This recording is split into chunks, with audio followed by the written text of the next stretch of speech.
Salut, bonjour à tous, ici Order Chivet. Donc, dans les deux dernières vidéos, nous avons couvert les bases du flux de commande et nous avons également abordé les fonctionnalités des statistiques de barre. D'accord. Dans cette vidéo, nous allons aborder des concepts avancés du flux de commande. Passons donc à nos sujets. Voici les sujets que nous allons couvrir comme ce qu'est le delta et la divergence du delta. Ensuite, nous devrions également connaître le delta cumulatif et sa divergence.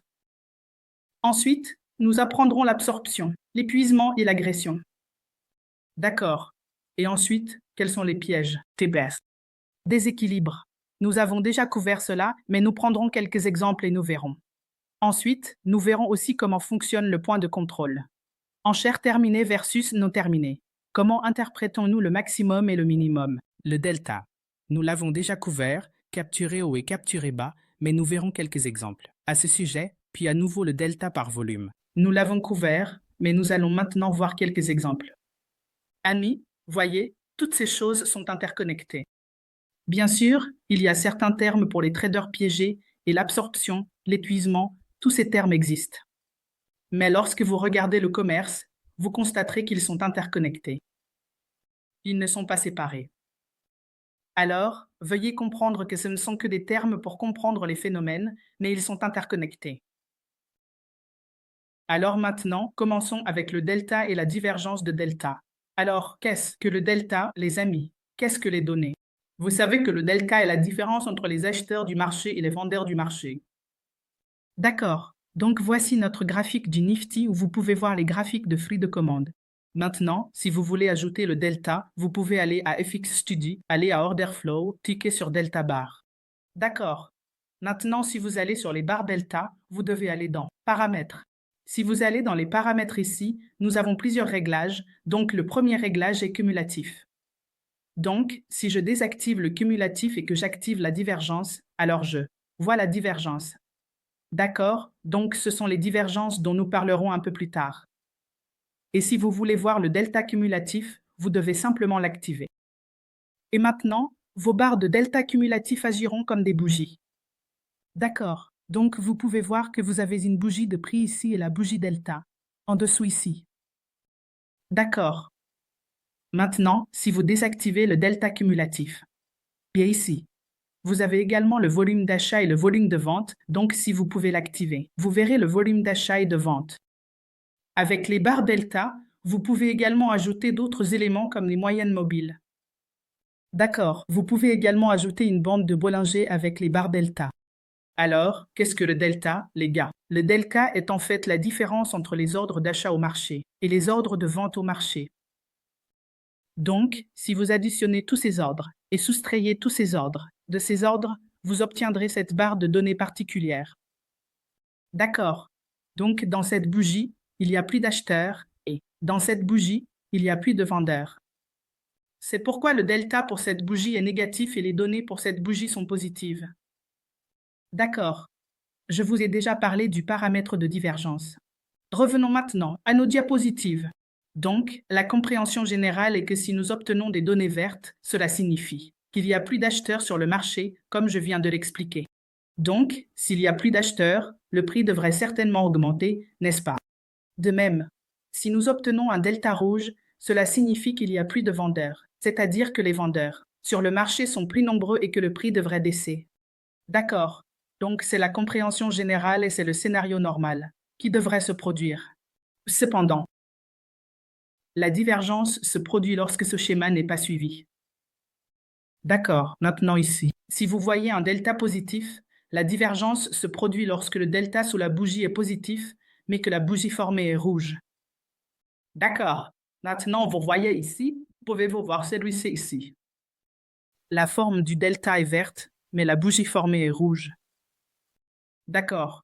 Alors, que se passe-t-il ici? Voyez, il y a un plus grand nombre d'acheteurs, donc si les acheteurs sont plus nombreux, pourquoi la bougie passe-t-elle du côté rouge?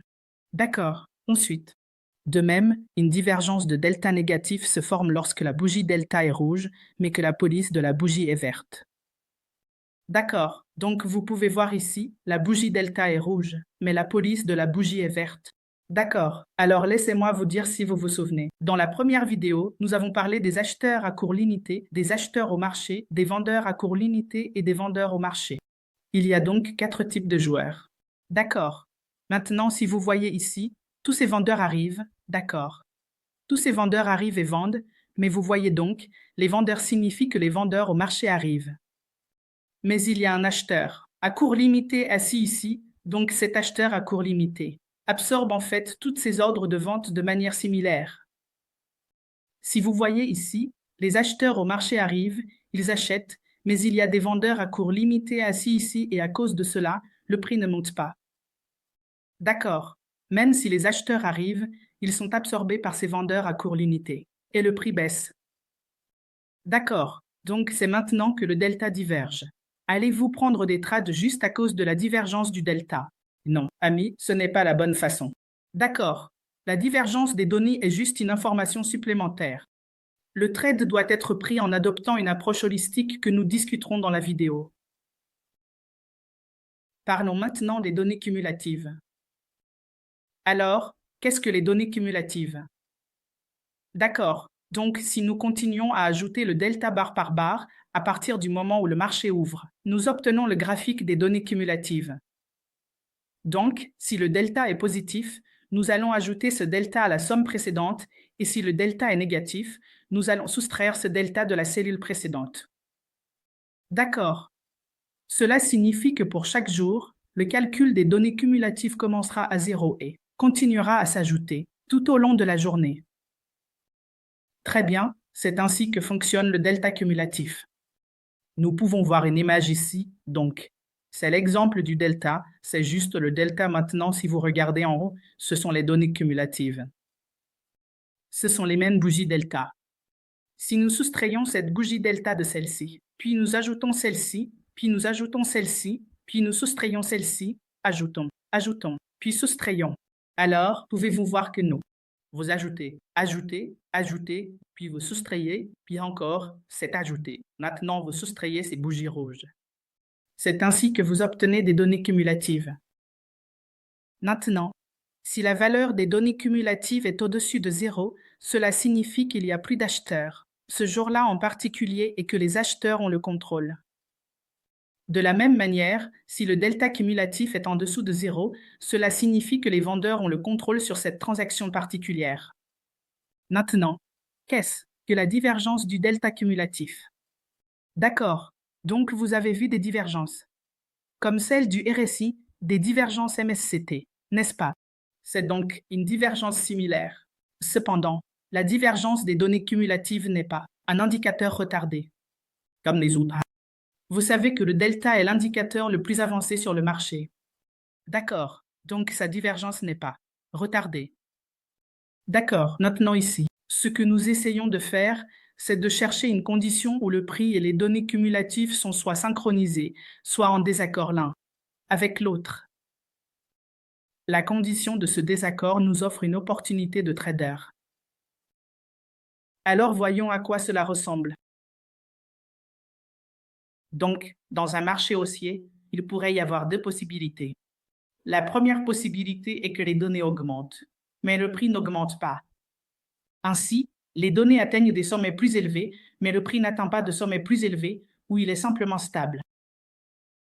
D'un autre côté, vous voyez ici que les données cumulatives n'augmentent pas, mais le prix augmente.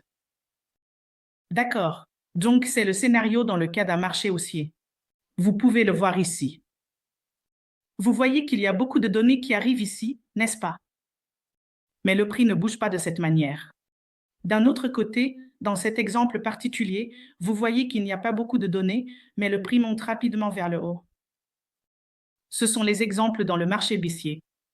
Donc ici, le delta atteint des creux plus bas, mais le prix ne fait pas réellement de creux plus bas, il forme un double creux. D'accord. Et ici, les données cumulatives forment un double creux, mais le prix atteint des creux plus bas. Donc, ce sont les cas de divergence du delta cumulatif. Le même exemple peut être vu ici, où le delta descend, mais le prix ne descend pas. Et ici, vous pouvez voir que le delta est stable, mais le prix descend. D'un autre côté, ici aussi, vous pouvez voir que le delta ne descend pas, mais le prix a considérablement baissé. Alors, comment cette divergence du delta cumulatif nous offre-t-elle une opportunité de trader? Pour comprendre cela, nous devons comprendre trois autres concepts qui sont appelés absorption, épuisement et agression. Du côté opposé. D'accord. Alors, qu'est-ce que l'absorption? L'absorption se produit lorsque le delta de vente important est absorbé par des acheteurs à court limité, ou un delta d'achat important est absorbé par des vendeurs à court limité. Au-dessus. Maintenant, où cherchons-nous l'absorption? Nous recherchons l'absorption à des niveaux clés. Quels sont ces niveaux clés comme le sommet de la zone de valeur, le bas de la zone de valeur, le sommet du jour précédent, le bas du jour précédent et les niveaux VWAP? D'accord. Pour les trades de continuation et de retournement, je vais parler de ce trade de continuation et de retournement. Maintenant, l'absorption peut entraîner un trade de cassure ou de rupture si les ordres du marché ont consommé tous les ordres à court limité. Cependant, l'absorption peut offrir une bonne opportunité de trade de retournement si les acteurs du marché ne parviennent pas à déplacer le prix dans la direction souhaitée. Et il montre des signes d'épuisement. D'accord, revenons à la diapositive. Donc, si vous voyez cet exemple particulier, alors les amis, tout d'abord, comprenons ce qu'est l'absorption. D'accord, je viens de le dire, voyez, ici, vous pouvez voir qu'il y a beaucoup de delta vert qui arrivent. D'accord, beaucoup de delta vert qui arrivent. Mais que se passe-t-il? Le prix ne monte pas. Cela signifie qu'il y a un vendeur, à court limité, d'accord, qui absorbe en fait tous ces acheteurs du marché. D'accord. Donc, c'est le point numéro 1 maintenant. Est-ce que c'est nécessaire que le marché va se retourner? Non. Le marché peut se retourner ou le marché peut ne pas se retourner. D'accord. Maintenant, supposons qu'il y a des vendeurs à court limité ici. Si un plus grand nombre d'acheteurs du marché continue d'arriver, que se passera-t-il? Vous savez, ces ordres de vente à court limité seront consommés et le marché montera, il y aura une percée. Mais si les ordres à court limité ne sont pas consommés, que va-t-il se passer? Le marché va-t-il se retourner? Alors, comment allez-vous savoir si les ordres à court limité sont consommés ou non? D'accord. Donc, pour cela, comprenons le concept d'épuisement et d'agression du côté opposé. Alors, qu'est-ce que l'épuisement? Ce sont les acheteurs du marché qui font monter le marché et les vendeurs du marché qui font descendre le marché. Mais si nous voyons que la participation des acheteurs a diminué du côté long, nous disons que les acheteurs du marché sont épuisés. Allez. Si nous voyons que la participation des vendeurs du marché a diminué du côté court, nous disons que les vendeurs du marché sont épuisés. D'accord. Donc, si l'absorption des acheteurs du marché est suivie de l'épuisement des acheteurs du marché, cela offre une très bonne opportunité de vente à découvert. De même, si l'absorption des vendeurs du marché est suivie de l'épuisement des vendeurs du marché, cela offre une très bonne opportunité pour un trade long. Donc, c'était à propos de l'absorption, de l'épuisement. Maintenant, vous devez également comprendre qu'il doit y avoir de l'agressivité du côté opposé. D'accord, alors comprenons complètement ce concept. Donc maintenant, si vous voyez ce concept, ce qui se passe, vous pouvez voir ces grandes données vertes. Ces grandes données vertes sont en train d'être absorbées. Pourquoi? Parce que le prix ne note pas. D'accord. Maintenant, vous avez vu qu'il y a une certaine absorption et cela peut également être vérifié sous forme de divergence delta, c'est-à-dire divergence delta cumulative. D'accord. Maintenant, après cela, que voyez-vous? Il n'y a pas d'acheteurs. Pouvez-vous voir les bougies delta? Les bougies delta sont très, très petites. Si vous voyez ces bougies delta et ces bougies delta, il y a beaucoup de différences. Donc, ce sont de grandes bougies delta. Elles sont absorbées. Maintenant, vous voyez les signes d'épuisement. D'accord. Alors, allez-vous prendre une position? Maintenant, si vous voyez que les acheteurs sont épuisés, vous penserez que le marché va se retourner. Les gars, ne faites pas cette erreur. Le marché peut ne pas se retourner. Vous savez, le prochain delta peut à nouveau se former, vous savez, avec une grande quantité, et le marché peut à nouveau monter. D'accord, donc vous ne devriez pas prendre une position comme ça. Maintenant, vous devriez voir le signe d'agression du côté opposé. Maintenant, vous voyez cette agression du côté opposé. Pouvez-vous voir ce grand delta rouge qui arrive maintenant? Le delta rouge a commencé à arriver. Maintenant, vous pouvez aller et entrer en position courte. D'accord. C'est ainsi que vous devriez prendre la position comme d'accord. Vous voyez les divergences delta, c'est-à-dire que le delta cumulatif diverge. Vous voyez des signes d'absorption. Puis vous essayez de déterminer si ce sont les acheteurs ou les vendeurs qui ont été absorbés. Maintenant, sont-ils en train de s'épuiser? Une fois qu'ils sont épuisés, vous ne vous précipitez pas dans la transaction. Attendez l'agression du côté opposé. Une fois que l'agression du côté opposé a commencé, vous pouvez entrer en position en toute sécurité. Et vous devez absolument placer ce stop loss ici parce qu'il n'y a rien de sûr à 100% sur le marché. D'accord. Donc c'était à propos de l'absorption, de l'épuisement et de l'agression. D'accord, maintenant, qu'est-ce que les traders de graphiques? Alors les amis, c'est un concept connexe, il n'y a rien de nouveau là-dessus. C'est juste un phénomène. D'accord, donc la plupart d'entre nous auraient vécu cela. Le prix atteint un point de référence et vous attendiez. Une cassure. Vous entrez. Le trade, le prix semble aller dans votre direction. Cependant, après un certain temps, le prix se retourne. Vous savez, fait un grand mouvement dans l'autre direction. Votre stop loss est atteint. Vous faites un trade de liquidation, donc ce sont les traders piégés. Alors maintenant, comment voyons-nous cela? C'est le précédent sommet de swing. D'accord.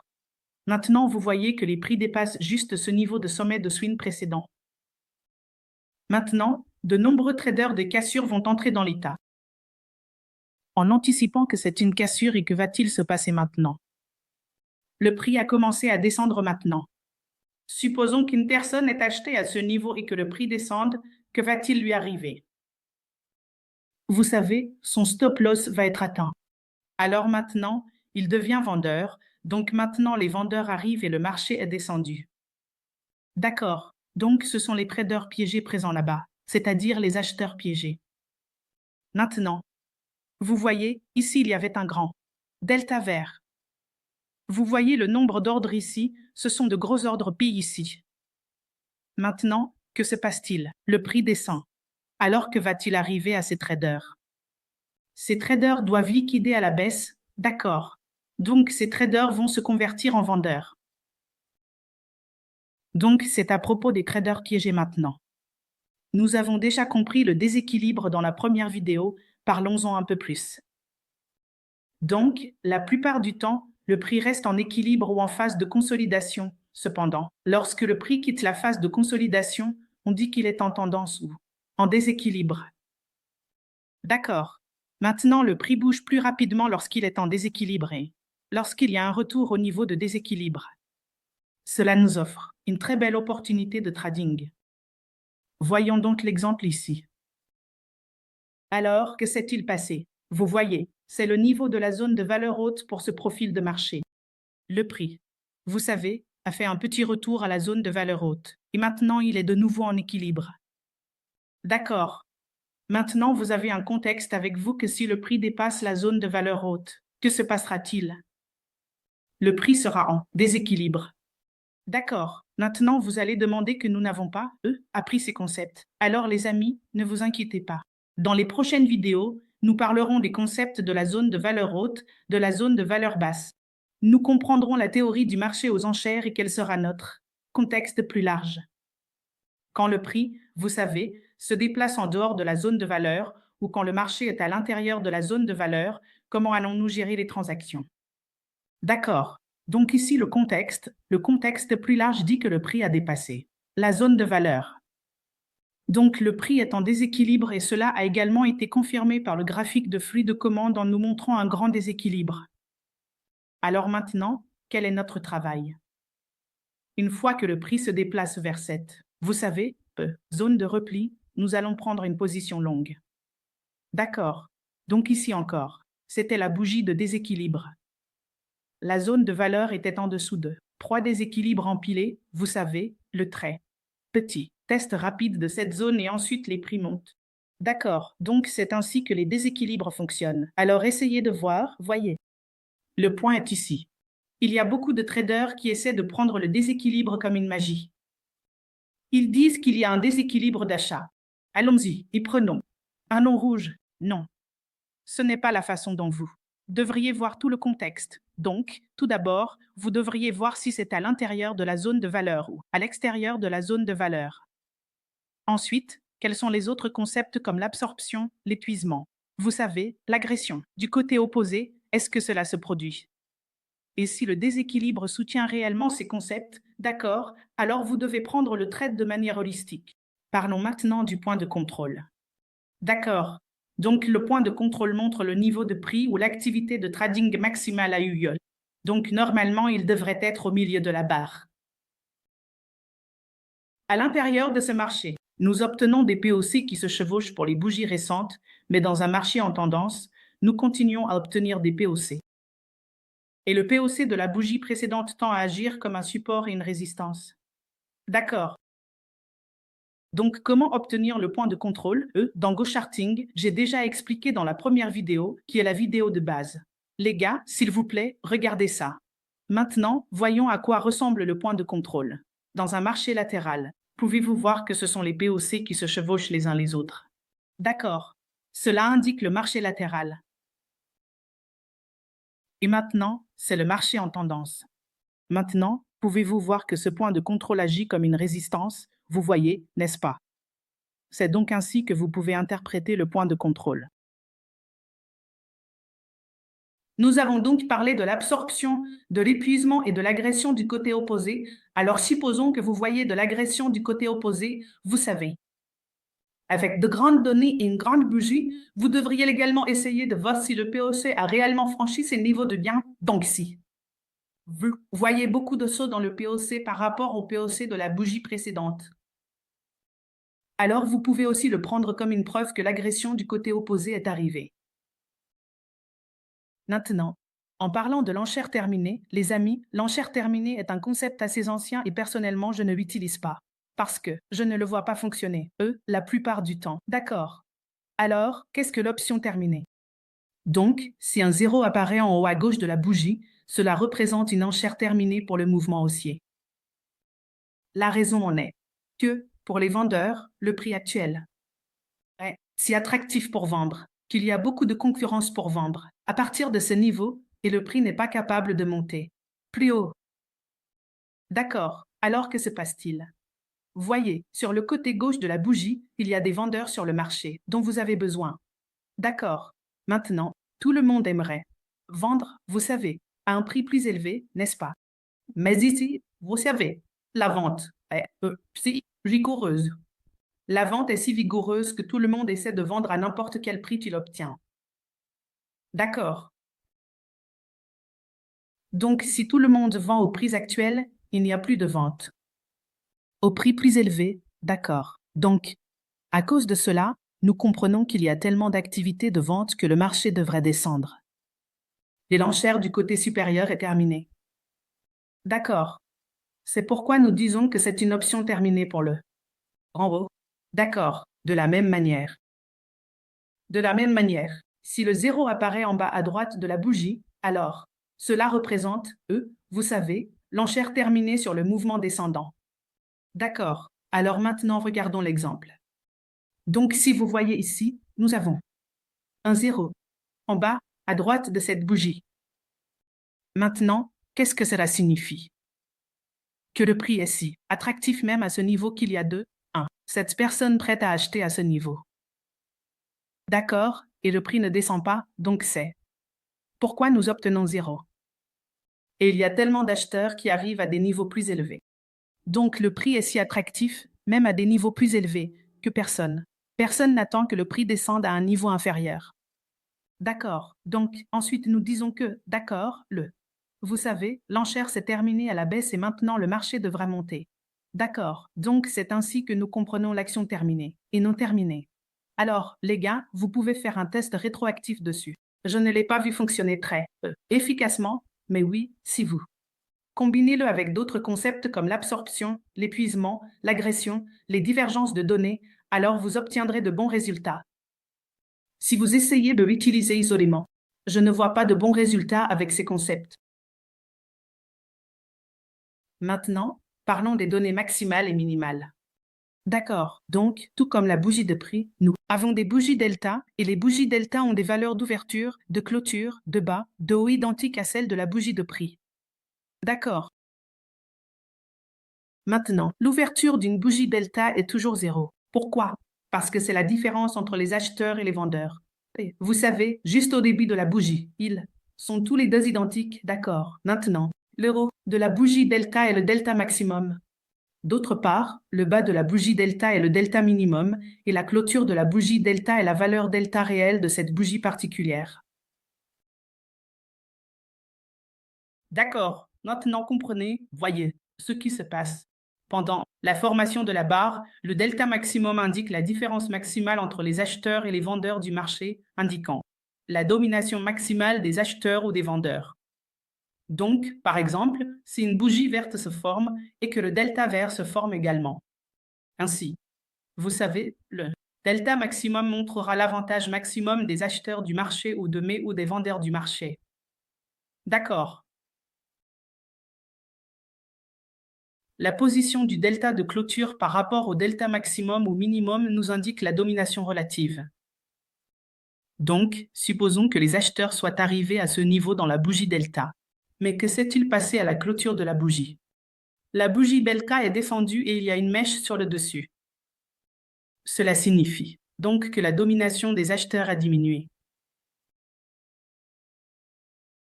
Ainsi, les acheteurs dominent le marché si le delta maximum est presque égal au delta de clôture. Donc, si le delta de clôture est égal au delta maximum, cela signifie que la domination continue. Mais si le delta maximum est beaucoup plus élevé, que le delta de clôture est inférieur, cela signifie que la domination diminue. Nous avons vu dans les statistiques de barre que nous avons un filtre E, vous savez, dans les statistiques de barre, où nous pouvons découvrir quelle est la valeur du delta de clôture par rapport aux données maximales. D'accord. Donc, vous voyez ici ce qui se passait. Vous voyez ces bougies delta et les bougies de prix. Maintenant, vous voyez ce delta particulier. Contexte, qu'est-ce qui s'est passé? Le delta serait monté à ce niveau, mais lors de la clôture de cette bougie, ce qui s'est passé, c'est que les données sont descendues à ce niveau. Donc, il y a une mèche sur le dessus. Et ensuite, vous pouvez voir qu'il y a, vous savez, une baisse, mouvement. C'est ainsi que vous interprétez les dates maximum et minimum. Parlons maintenant un peu des sommets et des creux capturés et du pourcentage de delta. Nous avons déjà parlé de ces concepts dans la première vidéo, mais voyons cela sur le graphique. Essayons donc d'observer le tribunal, valeur, sur le graphique. Nous avons déjà discuté dans la première vidéo que le tribunal bas est généralement positif et le tribunal haut est généralement négatif. Maintenant, en bas, si vous voyez le tribunal bas négatif, cela signifie la possibilité d'un vendeur de trame. Donc, vous voyez ici que nous avons rattrapé. Faible. Généralement, la loi du tribunal est positive. D'accord. Maintenant, vous voyez ici que c'est une valeur négative. Et qu'en est-il de cela? Vous voyez que c'est une très grande valeur négative. Et qu'est-ce qui s'est passé? Vous voyez après cela, le marché a monté. D'accord. Et puis tout au long de la plage, Cortlo est généralement positif ou négatif avec une très petite valeur. Mais si vous comparez cela, d'accord. Donc c'était 51 000 de nulle part. Vous allez voir cette grande valeur de Cortlo, d'accord. De même, lors du retournement depuis le haut, vous verrez Prio avec une grande valeur positive. Généralement, Cocteau est négatif, donc si vous regardez ici, vous pouvez voir que nous avons commencé à obtenir de grandes valeurs de Cocteau. D'accord, c'est 21,7K. Donc cela a commencé à donner des signes de renversement, à partir de ce niveau également. Maintenant, le problème est que vous n'allez pas utiliser ce qui est pris au piège dans l'isolement. D'accord. Essayez toujours d'utiliser. Comme je l'ai expliqué, essayez toujours d'utiliser avec le concept holistique d'absorption, d'épuisement et d'agression. Dans le sens opposé, si ces éléments vous soutiennent. Avec le concept principal, vous devriez certainement prendre la transaction avec le stop approprié. Sinon, ne prenez pas de transaction. En isolation, vous voyez simplement une valeur négative ou positive de Cocteau et vous prenez le fil. Non, cela ne va pas fonctionner. D'accord. C'est pourquoi le contexte et la validation du contexte sont très importants. D'accord. Et à propos du pourcentage delta, nous en avons déjà parlé dans la première vidéo. D'accord. Donc les gars, avec cela, je termine cette vidéo.